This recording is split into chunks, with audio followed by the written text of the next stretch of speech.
Dr. Olasky serves us as a faculty member here. He also continues as editor-in-chief of World Magazine, so we're delighted to have him here. Also, a warm welcome to Representative Trent Franks. Thanks for being here. It's a pleasure to have you. I've got my crib notes because I want to make sure they know some of the details. Congressman Franks is now serving in his 5th term in the United States House of Representatives. He represents the 2nd District of Arizona. He's worked tirelessly to protect the innocent at every stage of life, having dedicated himself to protecting all human life, including that of the unborn. A former member of the Arizona State House of Representatives, where he chaired the Subcommittee on Child Protection and Family Preservation, Mr. Franks sponsored numerous bills designed to protect the family, including the Child Obscenity and Pornography Bill and Dangerous Crimes Against Children Bill. Both were hotly challenged and nationally recognized, and the congressman later served as the cabinet-level director of the Arizona Governor's Office for Children, overseeing all of Arizona's state programs for children. Congressman Franks also founded and served 4.5 years as executive director of the Arizona Family Research Institute, a nonprofit organization associated with Dr. James Dobson's Focus on the Family. Please extend a warm welcome to this dedicated champion for children and for the family, Congressman from Arizona, Trent Franks.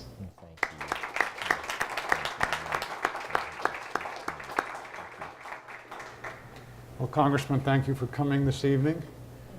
Let me ask the students here, anyone here want to be a doctor or a nurse or anything connected to medicine? See a hand over there. Here. Tell us about the 9 operations you had as a child. Oh, well, I was, first of all, I can't express to you how honored I am to be here with all of you, Dr. Olasky. You know, I read World Magazine myself, and I absolutely consider it to be the best news magazine in the world. I suppose that fits pretty well, and I'm privileged to, after having struggled a long time, my wife and I now have 3-year-old twins. And a friend of ours told us to look for college now, because when it came time for them to go to college, we'd be shocked that we didn't know anything about it. So I'm scoping the place out here tonight.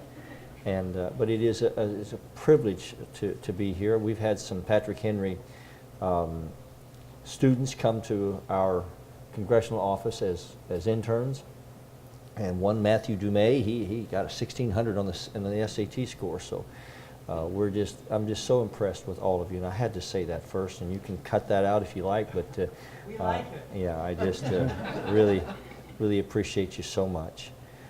As it happens, I was born with full cleft. I don't usually tell this story, but I'll be glad to do it here. I was born with full cleft, which was, in my case, it was not only cleft lip, but the skull didn't fuse together properly in front of the face, and the roof of the mouth was missing.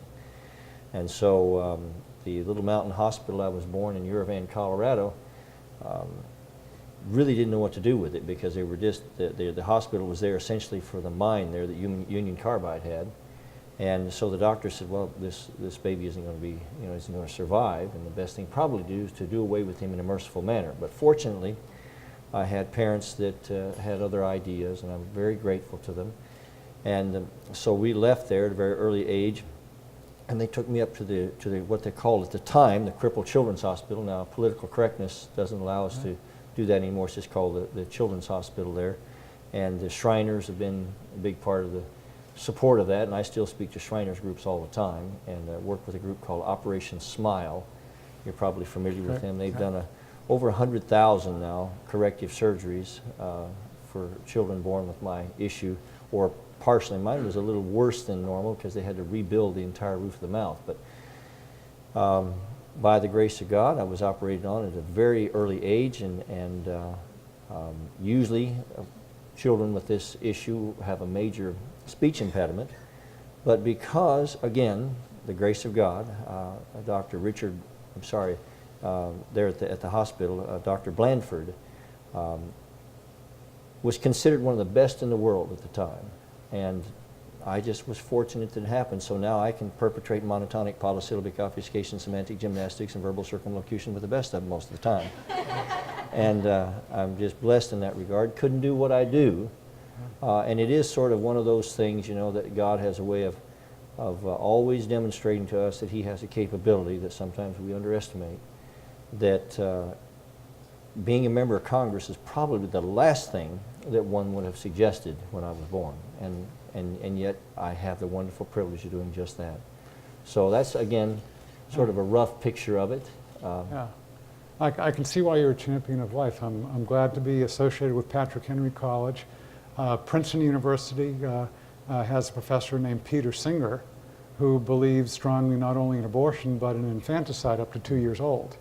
So if Peter Singer had been birth czar and so forth, I guess you would not have survived. No, there's a lot of people that wouldn't have survived. And you know, the thing that helped me, of course, was a mother and a father that were pro-life. You know, I had a father, in fact, he was an engineer, and his remarks, and I've got this written down. I've got his written testimony on it because I don't remember it that well.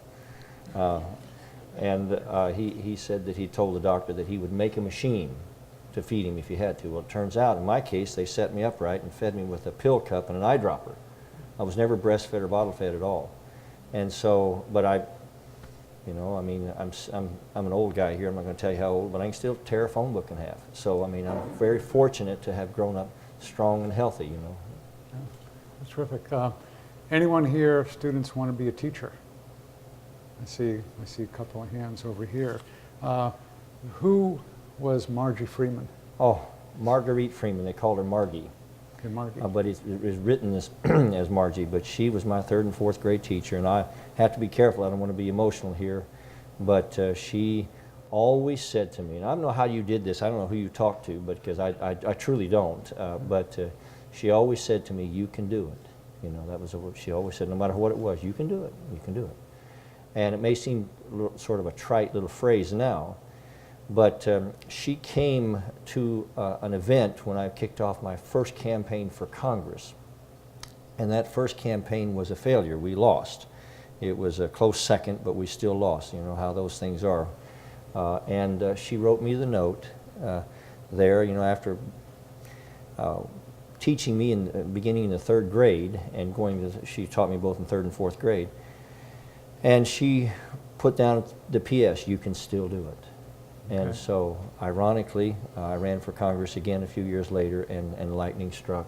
And so I owe her so much, you know, and I'm reminded that sometimes, and I suppose this goes, it applies to all of you here at Patrick Henry College. All the great leaders of the past have known that if you really want to affect the world in a tremendous way, you teach young people, teach the children especially. My wife and I teach 1- and 2-year-olds in Sunday school. We have off and on for 27 years, 22 straight.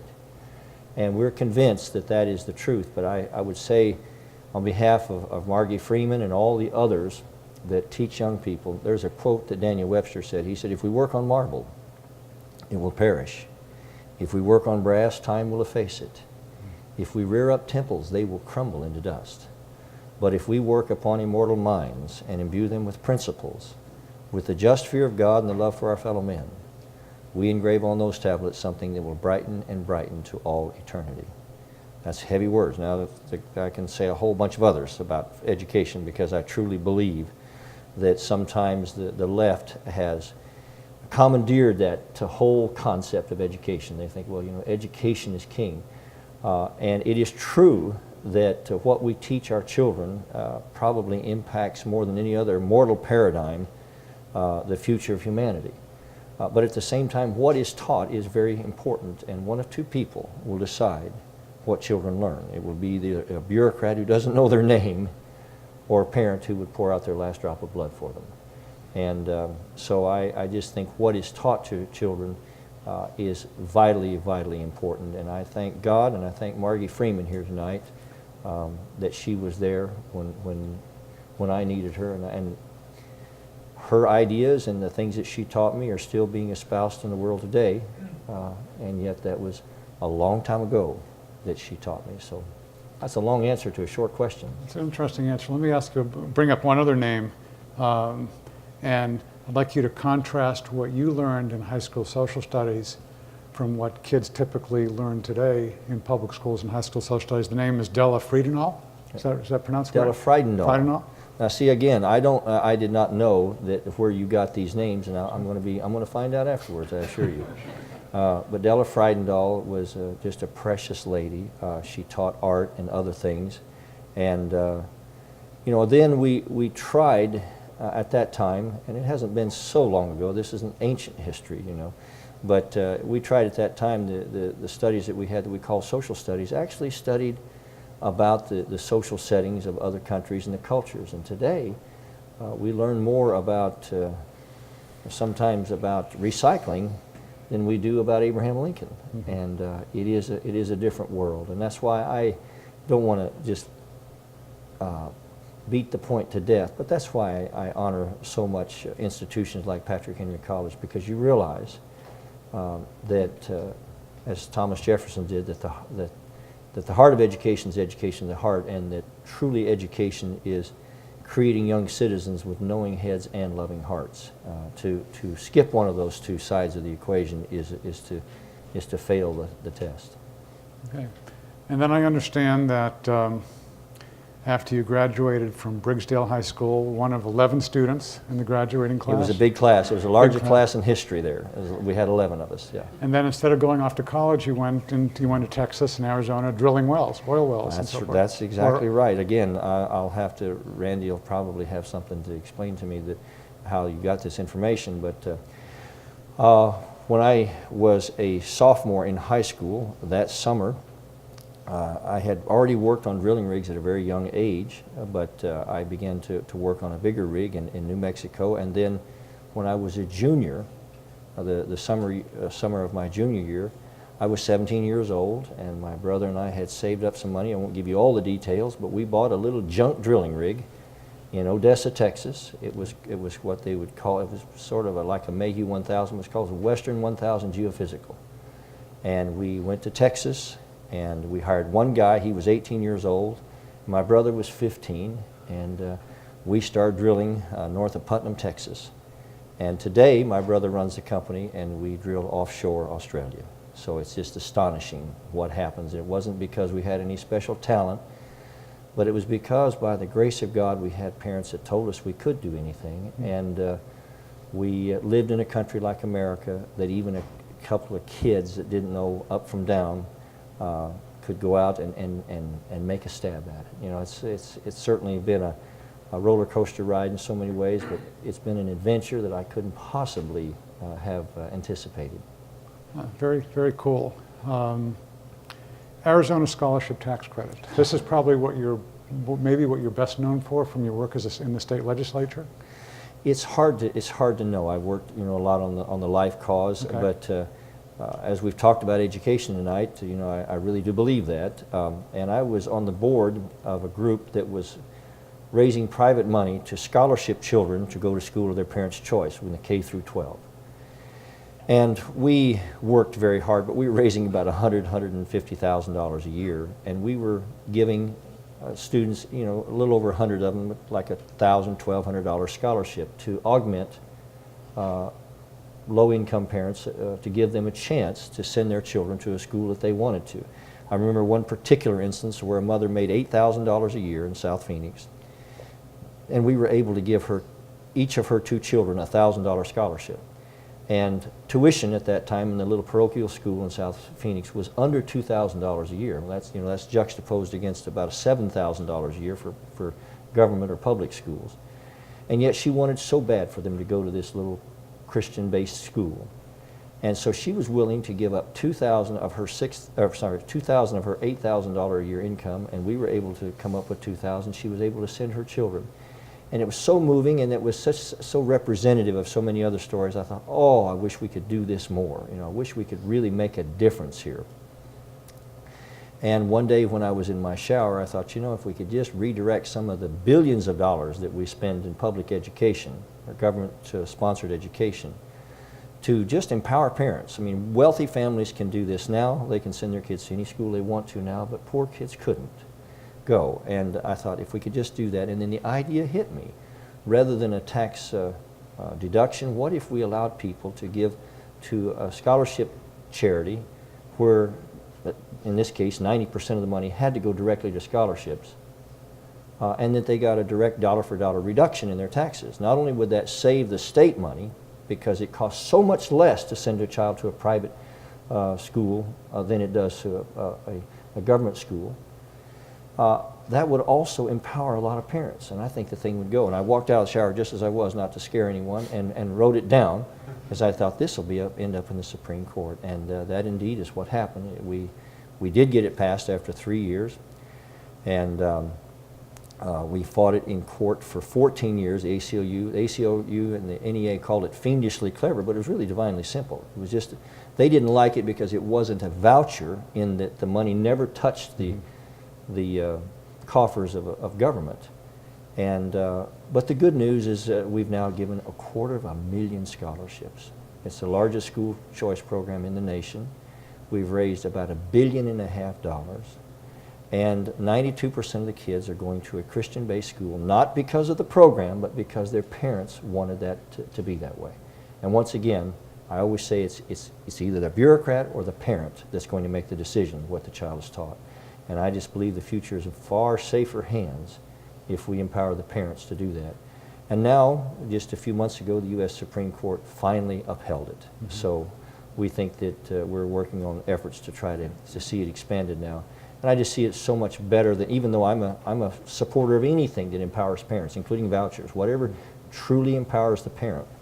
But I think this is a better mechanism because it doesn't cause the religious schools to be vulnerable to government pressures. I mean, you know, the old saying, with shekels come shackles. Yeah. And in this case, it's private contributions going to a private charity, to go to private scholarships for a private individual, to go to the private school or their private choice. And it privately drives the ACLU nuts because it's structured that way. Right.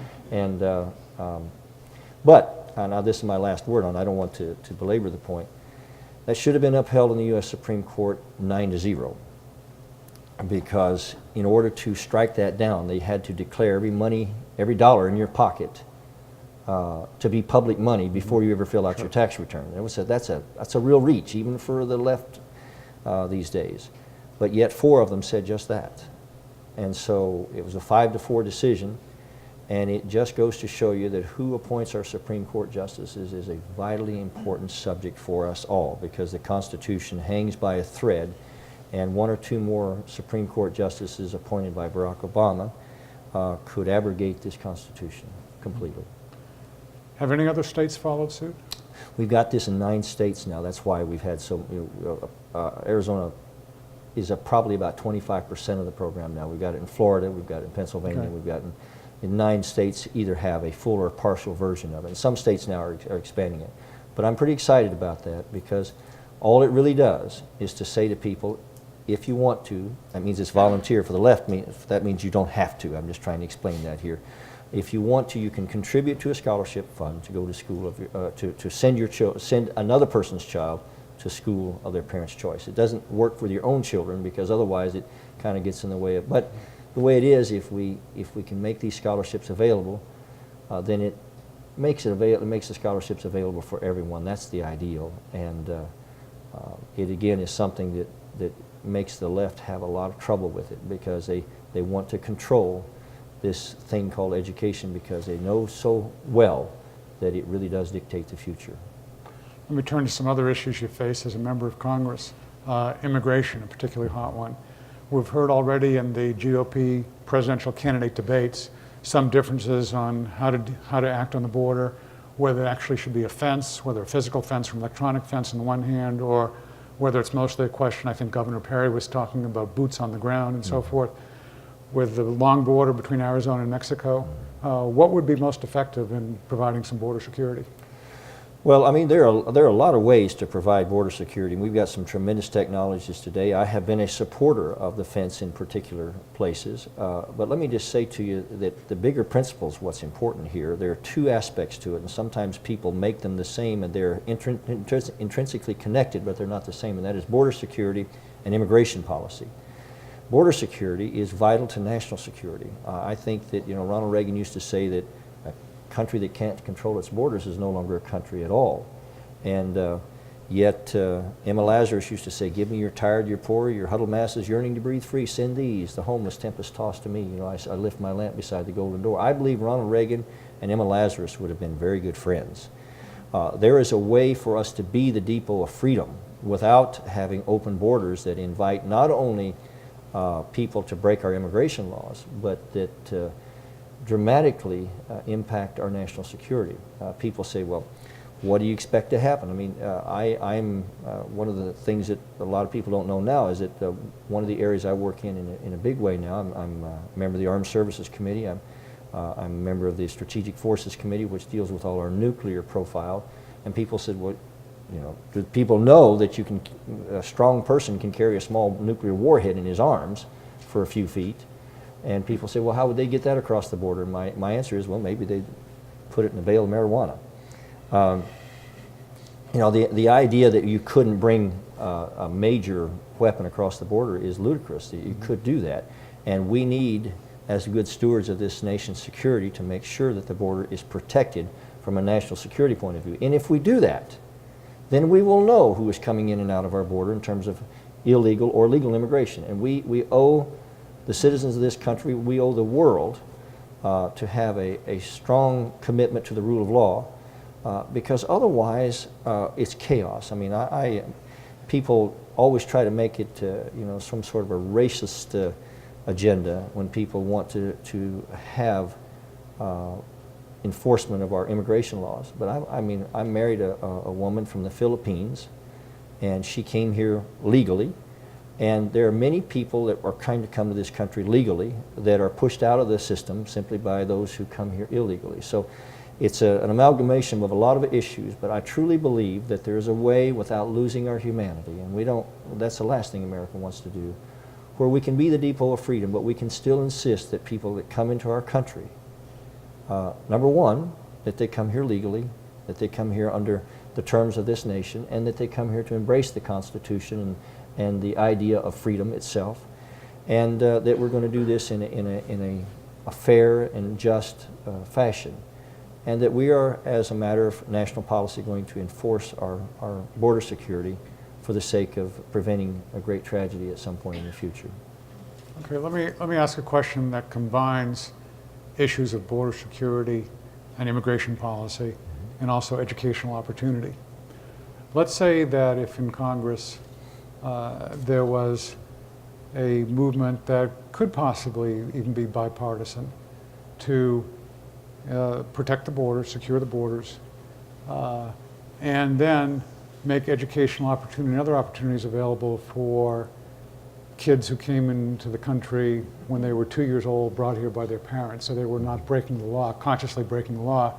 They came with their parents. So I'm talking about a version of the DREAM Act, and which I understand is at this point stuck in Congress for a whole lot of reasons, one being that there is no bipartisan agreement on securing the borders and so forth. But if there could be an agreement on that, would it be possible then, as part of immigration policy, to have some version of the DREAM Act which would allow some educational opportunity, or at least the opportunity to regularize their lives for people who were brought in here as small children and thus were not consciously breaking the law? Well, I think your premise is a good one. If we had border security, there would be a lot of credibility on some of these other issues. You know, when we don't have border security, if we haven't stopped the bleeding, as it were, it's hard then to decide what you want to do with the patient. But I believe that, you know, for instance, in Arizona, there's been a lot of push to promote the DREAM Act, and it's on the basis that someone would get in-state tuition being an illegal immigrant. Now, there's a discontinuity there of some kind.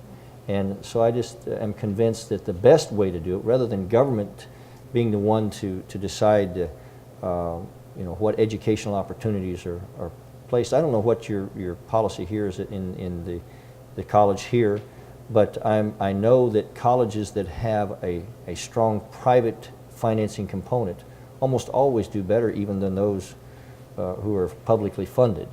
So I think that the idea of funding education should primarily be you know, a private funding one, so that governments didn't decide who got what. Governments didn't pick the winners or losers. But I just am convinced that there is a way to do almost all of these things if we keep one fundamental ideal in mind, that the whole notion that we had that little disagreement with England about was about the rule of law. I heard about that, yeah. You remember something about that? Yeah. And it was about this notion that in America, the janitor and the senator are of equal import to God and should be of equal import in our society. And I believe that with all of my heart. But that means that you have to invoke the law as written, and we can write it different ways, but right now we're in the midst of a situation in terms of illegal immigration to where the law itself is simply being ignored, and so there's chaos that follows. But let me just follow up for a moment. If there were some agreement on securing the borders, and let's even leave out the question of in-state tuition or so forth, because that gets complicated. But as far as people just being able to get driver's licenses, have bank accounts, we have an article going to press in a couple of days in World just about teenagers who every time they hear a police siren or something, I mean, they get scared and so forth. And these are people who have lived their whole life, except for very young in the United States and so forth. Is there some way then, if there can be an agreement on border security, is there some way of regularizing their status so that they can actually become citizens? I believe there could be a way to regularize their status where they didn't create a citizenship that gave them some front of the line position over those that were trying to come here this traditional way. And I think there's a way to do that. I mean, Mike Pence and others, a personal friend of mine, had some ideas along the lines that, you know, if someone had been here, that there was a way to create a legal status for them without creating citizenship that jumped in front of someone else that had been trying for 8 or 10 years.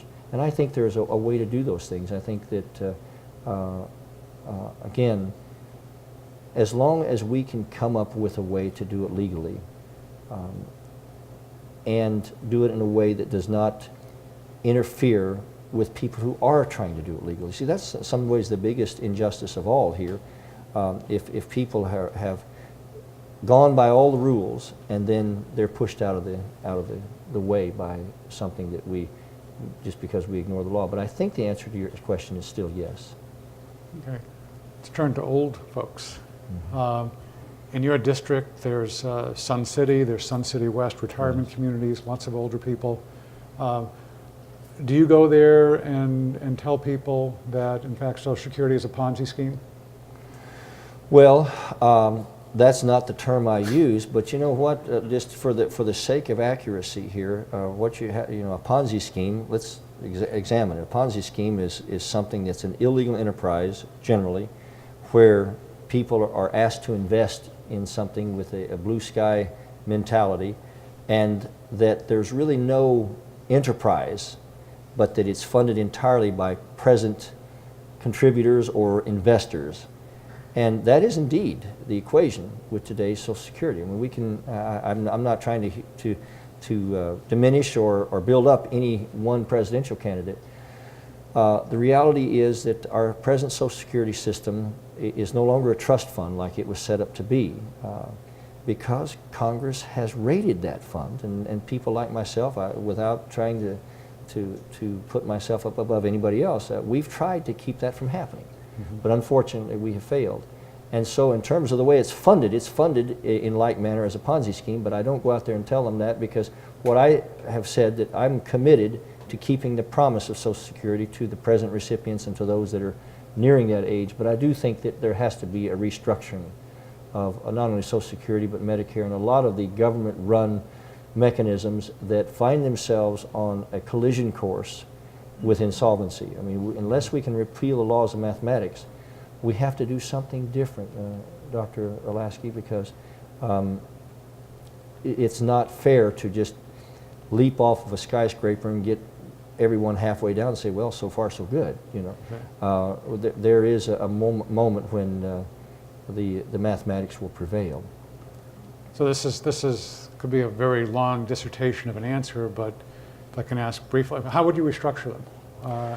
Well, I'm a big believer in saying that with those 55 and older, we continue the system as it is now, but we allow people to opt to take some or part of their Social Security contribution that they're doing, some of the younger people, and say if you have a better private mechanism like your 401k or some similar mechanism that will not only reflect your contribution but will reflect a growth. Because, you know, people say, well, we can only do one of two things. I hear this all the time.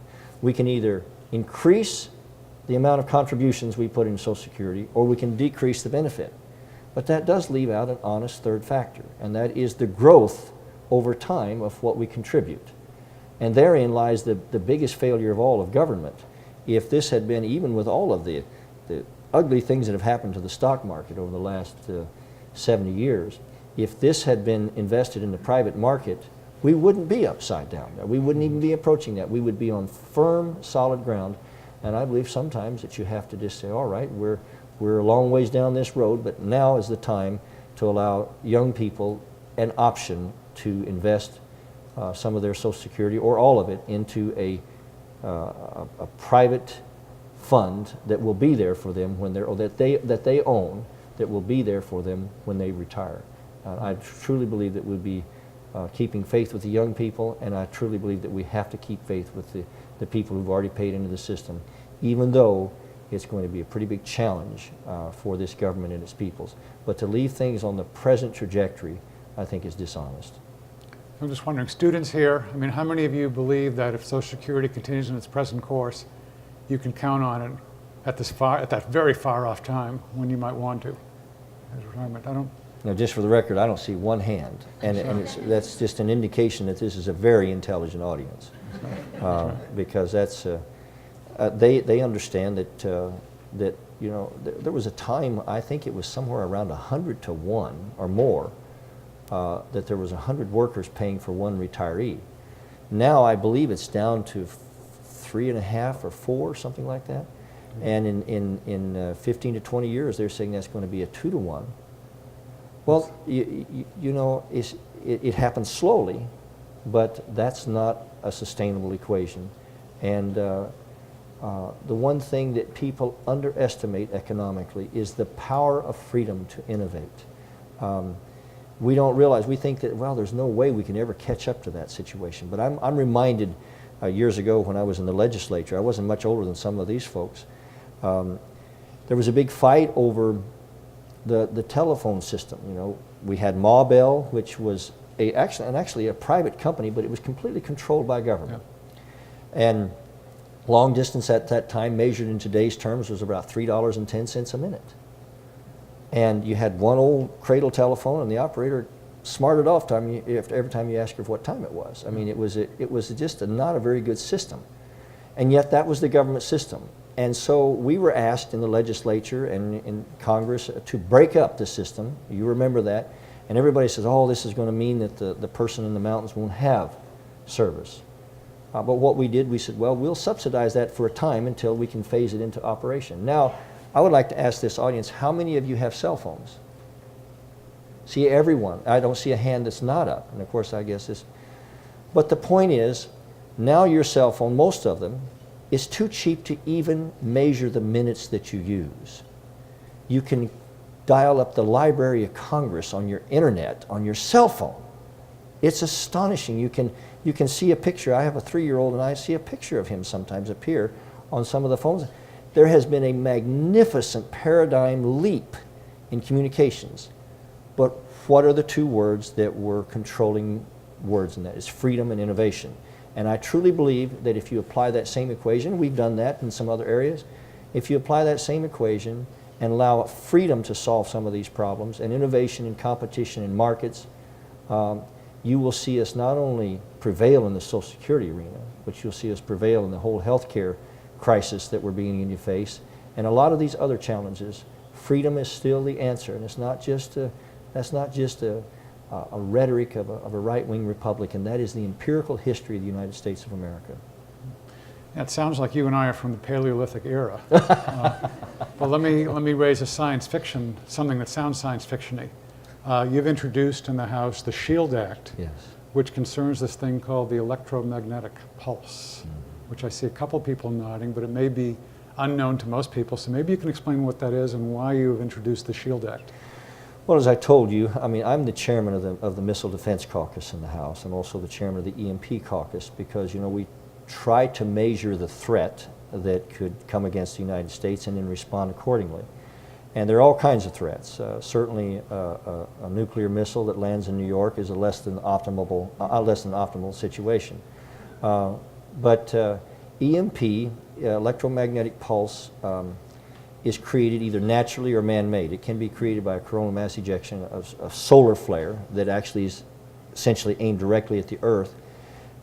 Richard Carrington was the guy that first figured it out back in England, and we have that Carrington effect about every 105 years. If we were to be hit one by today, we've engineered ourselves into a profound vulnerability.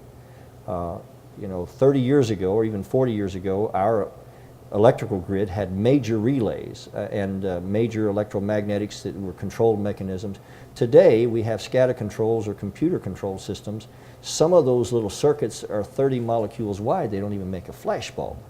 So an electromagnetic pulse can create a surge in the lines and literally destroy our ability to control our grid and cause it to cascade and burn up our transformers and leave us in the dark for potentially for years. The National Academy of Sciences and NASA, Department of Defense, Department of Energy, Federal Energy Regulatory Commission, the EMP Commission, all of them, and there are 2 or 3 more that have come out with reports that all say the same thing. If we were to have a major electromagnetic pulse, and it could be from a sunspot or a high altitude nuclear blast, we could see this country face its most dangerous asymmetric threat, and that would be the virtual complete loss of our electric grid. We just don't realize how much we depend on our electric grid in today's world. We are no longer have the ability to just go out and plant our own gardens.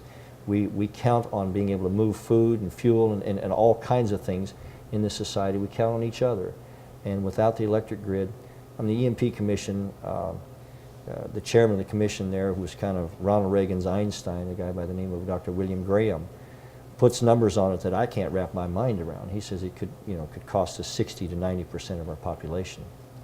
So those are very serious concerns, and when a country like Iran is on the cusp of gaining a nuclear weapons capability, and they write about EMP attacks in their journals, in their military journals, it's time to take notice. And my SHIELD Act would simply harden our grid so that it was not vulnerable to EMP. For instance, there's 3 bands of EMP, and I'll be very brief. There's E1, E2, and E3. E2 is lightning, or same band as lightning. Well, we've dealt with lightning a long time. Lightning used to be a problem, but we did something about it. We did essentially the equivalent of lightning rods. We put lightning rods on the houses. Well, they do the same thing in our electric grid, where the lightning, if it does strike, it's redirected into the ground, and it's harmless.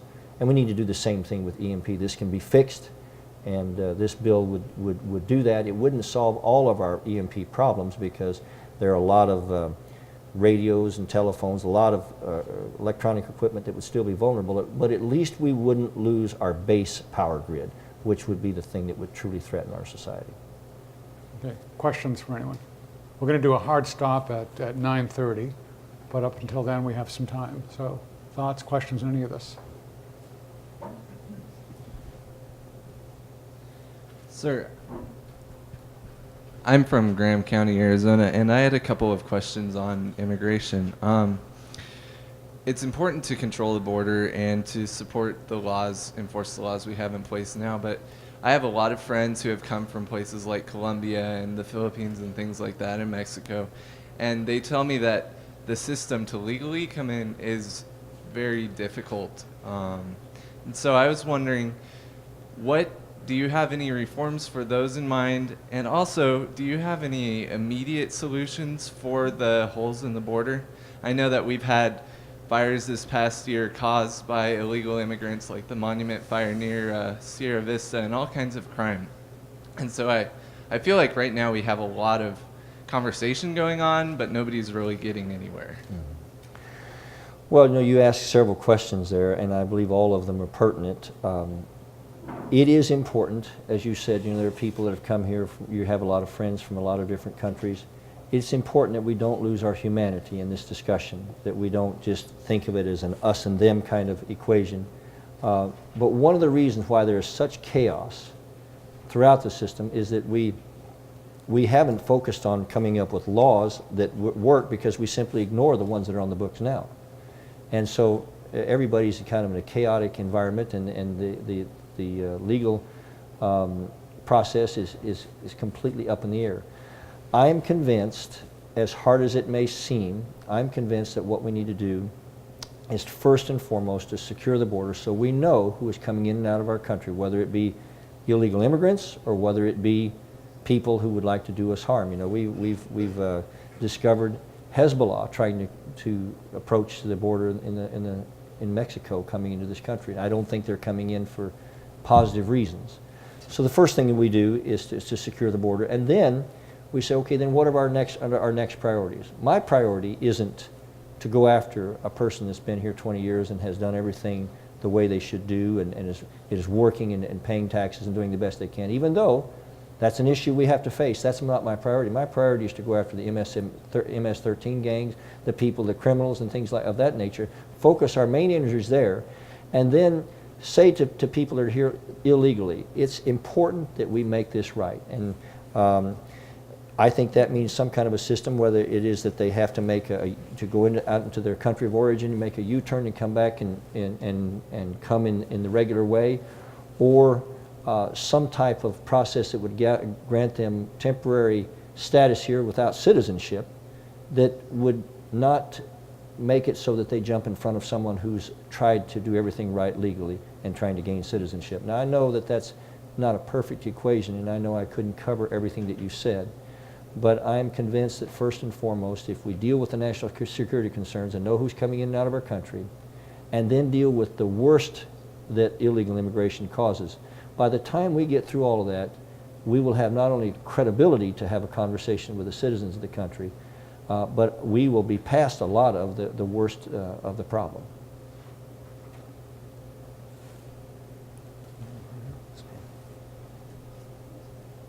I first just wanted to thank you so much for coming out. I know we're all really excited to have you here, and we're looking forward to having your kids here in about 15 years. Yeah, thank you. My question is on the economy. The Census Bureau recently published a study stating that median income had dropped by 2.3%, and the poverty level has increased by 0.8%. And the leftist media has been painting this as an epidemic and stating that the response should be that we increase spending on programs to assist people in these situations.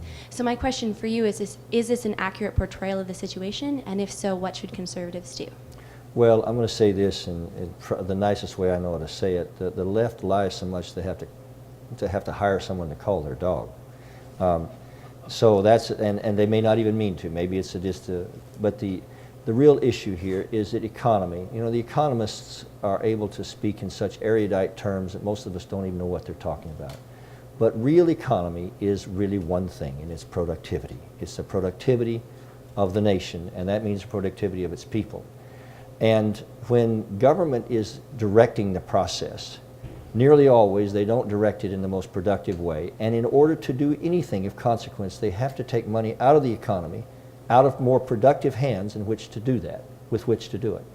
And I mean, the highway of history is littered with the wreckage of governments that thought that they could somehow catalyze and maintain productivity better than the private sector, better than the private enterprise and the free markets.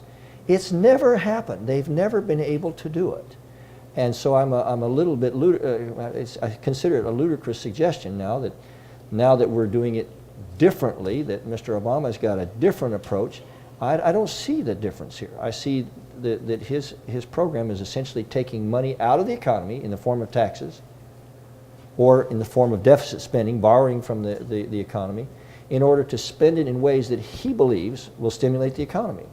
Well, first of all, you only have to get to half of that equation to dismiss it. Once you take the money out of the economy, you've pretty much done the worst thing you could do for it, which is to take the ability to have capital and to take away from those who are productive or those entrepreneur or free enterprise advocates that are trying to go out and create jobs.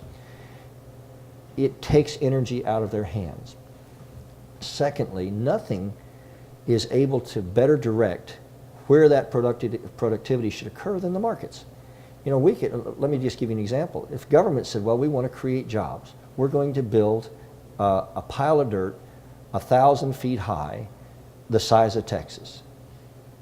That would create a lot of jobs ostensibly, but it would be devastating to our economy because once again, our economy is measured in the productivity of our people, and to build a pile of dirt is not what the economy needs. I mean, it's not what we need as in terms of the goods and services necessary to the country.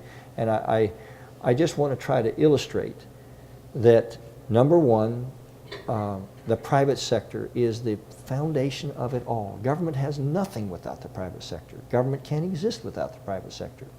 And so when we let the private sector and the markets work, we build up the productivity of this country. And in the process, government actually gets more revenue. Because we don't have to raise taxes, we increase the number of taxpayers. And I don't know why that is so difficult to understand, that productivity is the fundamental measure of all economy. And government has a very poor record on catalyzing or maintaining productivity because its mechanisms are simply to take productive capability out of the economy and expend it in a way that most of the time is not very conducive to efficient and effective productivity. It's a long answer, I'm sorry. Can I ask a quick question about Yes, the record of Republicans in Congress? You entered Congress in 2003. That's correct. And at least during those first 4 years, the GOP had a majority in the House. Why wasn't anything happening as far as health care? Well, no, I tell you, there's nothing probably that I look back at. Some of us, and I want to be careful to make it sound like, well, it wasn't my fault, but some of us were trying to create better mechanisms. And two of those, I'll give you, one of them was to freeze the federal budget till it balanced. I had a plan to freeze the federal spending until it balanced. That just meant, it was before we got in trouble, that was back in 2004. So that was on the spending side. If we had done that, we wouldn't be in the trouble that we're in today. But simply because I guess we just didn't think that the problem was as real as it was, and even though some of us have been screaming about it for a long time, it took a kind of a crisis to wake us up. Secondly, some of us supported the effort, like things like Medicare, things like our health care system, to say, all right, we can have this debate in our country about how much we help poor or low-income people with their health care. But once we have that debate, let's have a second debate, and that is, how do we implement that? And I'm convinced that the best way to do it is to say to the person we want to help, not here, sign up for Medicare, sign up for the latest Medicaid or the latest Obamacare. We're saying, here is a draft that you can go and buy the insurance of your choice from the private sector that will best fit your needs, or at least augment your ability to buy that insurance. Now, that doesn't say that we don't have a commitment to try to help those who can't help themselves, but it applies it in a totally different way, and it appropriates the private sector's efficiency and effectiveness, and it empowers the patient, empowers the individual. And three things happen. Number one, you have the lowest cost in a competitive environment like that. Number two, you have the best quality, because innovation occurs in that environment where it does not occur in a socialist type environment. And number three, you empower the patient in a way that makes, or the person in a way that gives them a sense of human dignity, and they begin to pattern their lives in that way, and it begins to build us out of this challenge rather than to perpetuate it. But Republicans didn't do that when there was the opportunity. Some of us tried. We just couldn't get the traction to do it, and we're still there. We're not there. I mean, we passed a government takeover of health care 2 years ago, and yeah. I don't know. I guess if we'd sat down and thought about how we could destroy the healthcare system, we could have come up with something a little worse, but I don't know how. I don't know what we would have done. I can't think of a worse way than to put it in government's hands, because if you gave it to just the average person on the street, you know, it would eventually, the system would eventually respond and have the power to change it in the right way. But when you put it in government's hands, you sort of put it out of reach of any solution. Okay, Alicia? I had a couple questions. One of them is a foreign policy question, and then the other one is more of a general visionary question. The first question is, given the Palestinian Authority's plans to approach the UN petition it to recognize statehood, what do you think that America's relationship with Israel should be going forward? And then the second question is, you've done a lot of long-term projects, for example, fighting for school vouchers for 17 years. That's a very long time. So what are your recommendations for cultivating a long-term vision on a project when we don't necessarily see immediate results right away? Well, those are good questions. You know, I guess I'll answer the last one first. First of all, it was just yesterday that I was sitting where you are, in a sense. I am so amazed at the passing of time. I saw a little engraving on a sundial here a few years ago that really said it, and I hope I can repeat it the right way. But it said, the shadow of my finger cast, you can see the sundial shadow. The shadow of my finger cast divides the future from the past.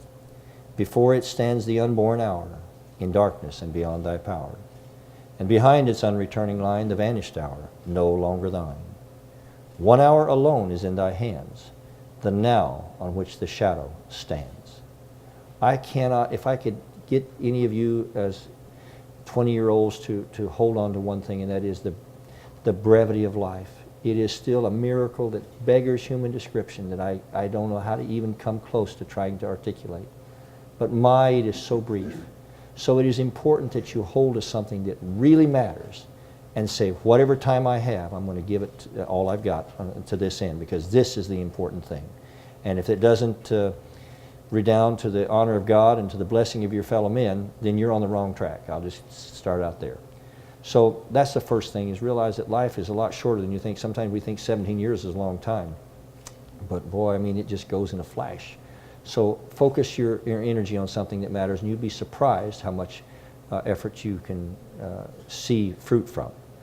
Now let me shift gears if I can. I related to Israel and the Palestinian situation. I just returned from Israel. In fact, I'm still suffering from jet lag, which is a perpetual state of mind for me, incidentally.